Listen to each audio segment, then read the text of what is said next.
Jeudi 28 février 2019. Citoyennes et citoyens, veuillez porter une certaine attention à cette vidéo qui est la 300e. Avant d'aller de l'avant et de rentrer dans le sujet, permettez-moi de vous dire que l'heure est grave, que les gens de bon sens ont déjà compris que nous allions à la catastrophe par les empoisonnements divers dont nous sommes tous victimes. Empoisonnements divers, ne serait-ce que les chemtrails, ne serait-ce que les déséquilibres au niveau podologie, au niveau de la terre, que ce soit dans les médicaments, les vaccins, les aliments, tout est pollué. Aucun discernement. Et l'on fait n'importe quoi pourvu que les riches empochent. La vidéo s'intitule « Tenez-vous bien, car je n'ai pas peur de la vérité ». Antisémitisme, sionisme et saine réalité et bon sens. J'écarte d'entrée les deux premiers qualificatifs pour les simples raisons suivantes. Nos amis les Juifs ne sont pas des sémites. Comparé à un Juif, et quoique dans les Juifs, il y a les séfarades et les askénazes qui ne se ressemblent nullement et qui ne sont reliés que par la circoncision du 8e jour. Entre arabes et juifs, la différence est tellement grande que le plus naïf d'entre nous verrait donc cette différence. Le juif, le professeur Roger Domergue, qui fut l'un de mes amis, est connu sous le nom de famille de Polacco de Ménas, N-A-S-C-E. Plusieurs de ces vidéos sont sur Internet, écoutez-les, vous allez vraiment tomber de votre chaise. Le Talmud dont il parle va vous réveiller. Et peut-être que par la suite, vous n'écouterez plus toutes ces chèvres bêlantes, je veux dire les médias, qui n'en finissent pas de vous gruger. 1. 2. Notre famille, où se révélèrent deux résistants décorés de la dernière guerre, n'ont jamais jeté la vindicte sur un juif quelconque. Bien mieux, les a protégés, camouflés aux yeux de l'occupant. Pourtant, certains de leurs coreligionnaires sont à bien des égards des manipulateurs d'opinion, des instigateurs d'idées ou plans suicidaires, diaboliques, inspirés par le profit, entre autres. Et ne l'oubliez pas, ces gens-là, lorsque ça chauffe, sont hors de portée. Et ce sont les petits juifs qui payent. C'est pour ça que nous ne pouvons pas en vouloir à toute leur tribu. Ma vie, mon expérience, le respect de nos fondamentaux, les progrès ne se font que pas à pas, aidés en cela par les découvertes, les constatations, réflexions et inventions de multiples chercheurs. Tenons-nous-en donc aux réalités dûment vérifiées et laissons donc les errements, mensonges, dissimulations pouvant aller jusqu'à la disparition des chercheurs. Rappelez-vous de Beljanski, par exemple. Leur visée de domination mondiale est démontrée, sans oublier la dégénérescence des populations. Quelques exemples tirés de mes expériences durant ma vie. Le professeur Louis-Claude Vincent, découvreur, inventeur de la bioélectronique, science technique largement prouvée et éprouvée, a disparu de la circulation. Donnez-moi les raisons. Par des mesures chiffrées sur le sang de l'individu, il démontra, entre autres, que la lèpre survenait à la suite de prises répétées d'eau de boisson au Moyen-Âge sur des points d'eau stagnantes, constamment ensoleillés, eau suroxydée, entraînant à la longue la maladie. Allez chercher un vaccin. Rigolo. Il ne s'en arrêta pas là.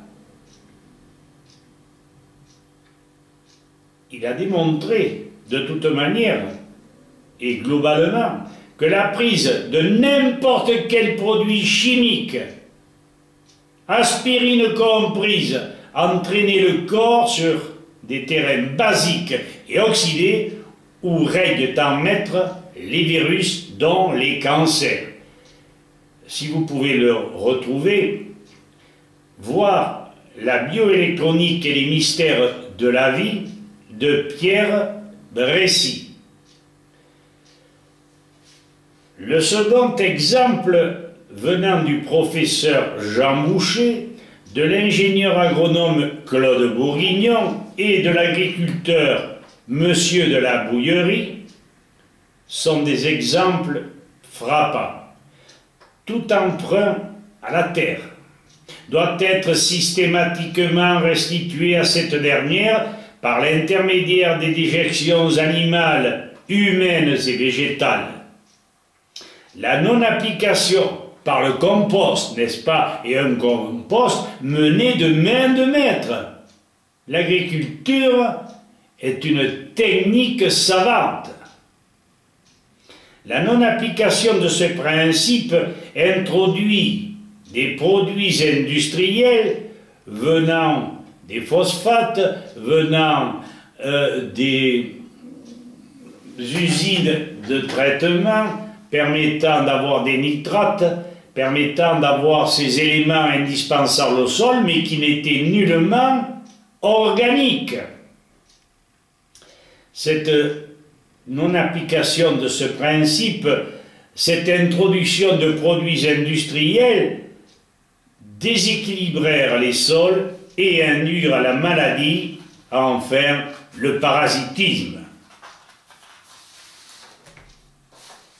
On rejoint alors les constatations du professeur Vincent. Ajouter à cela les erreurs agronomiques telles que, je l'ai déjà dit, trop de potasse par rapport à la magnésie déstabilise le terrain, laissant la porte ouverte au cancer. Cette constatation a été faite par diverses analyses du professeur Delbé qui remarquait que les régions déficitaires en magnésie étaient des régions où il y avait davantage de cancer. Enfin, n'est-il pas dommageable que nos exploitations agricoles n'unissent pas pâturage et labourage? Que signifient des cultures sur des centaines d'hectares alors que pour garder les équilibres de terrain, on soit obligé de faire intervenir ces fameux intrants chimiques accélérant le parasitisme? Quand cessera-t-on de malmener les cultures, pousser le paysan à singer l'industriel?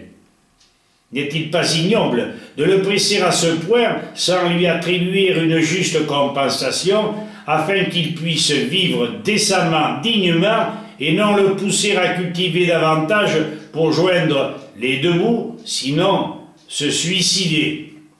Nos pères nourriciers restent des mal-aimés de notre soi-disant civilisation.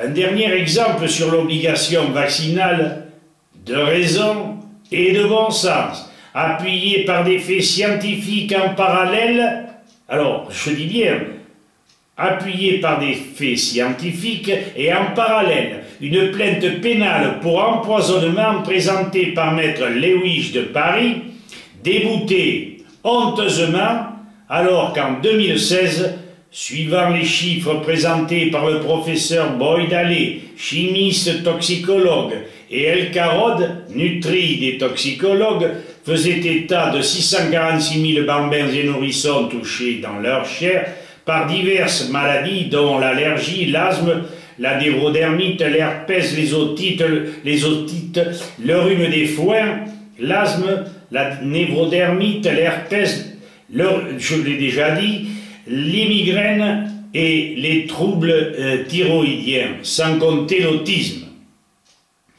Faire comprendre à tout citoyen bien pensant que 10 ans de recherche pharmaceutique dans l'un des plus grands laboratoires du monde, suivi de 40 ans d'études sur le sujet, dont 20 ans comme pharmacien PDG responsable de ce laboratoire, je cite ce chercheur,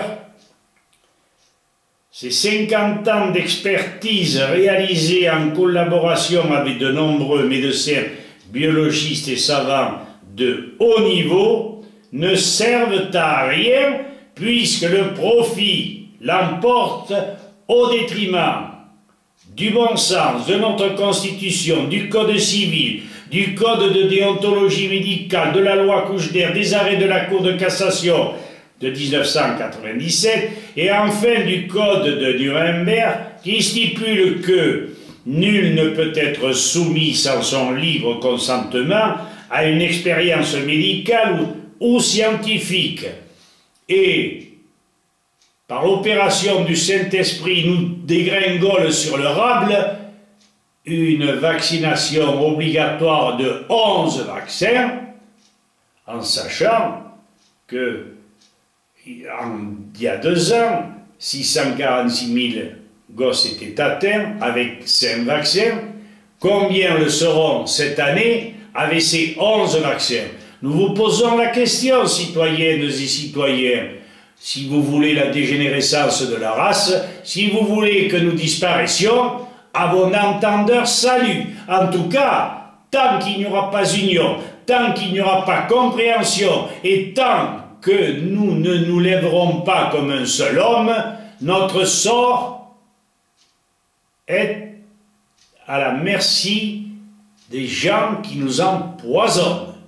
Voilà, je ne peux vous en dire davantage, vous êtes assez grands garçons pour comprendre. Si vous vous en foutez et que vous vous laviez les mains à la manière de Ponce Pilate, eh bien je dis tant pis pour vous. Merci de m'avoir écouté. Et si je ne voulais pas envoyer dire, c'était que l'heure était très largement grave. À bientôt, citoyennes et citoyens, si tant est que j'ai la chance d'y vivre encore quelques années.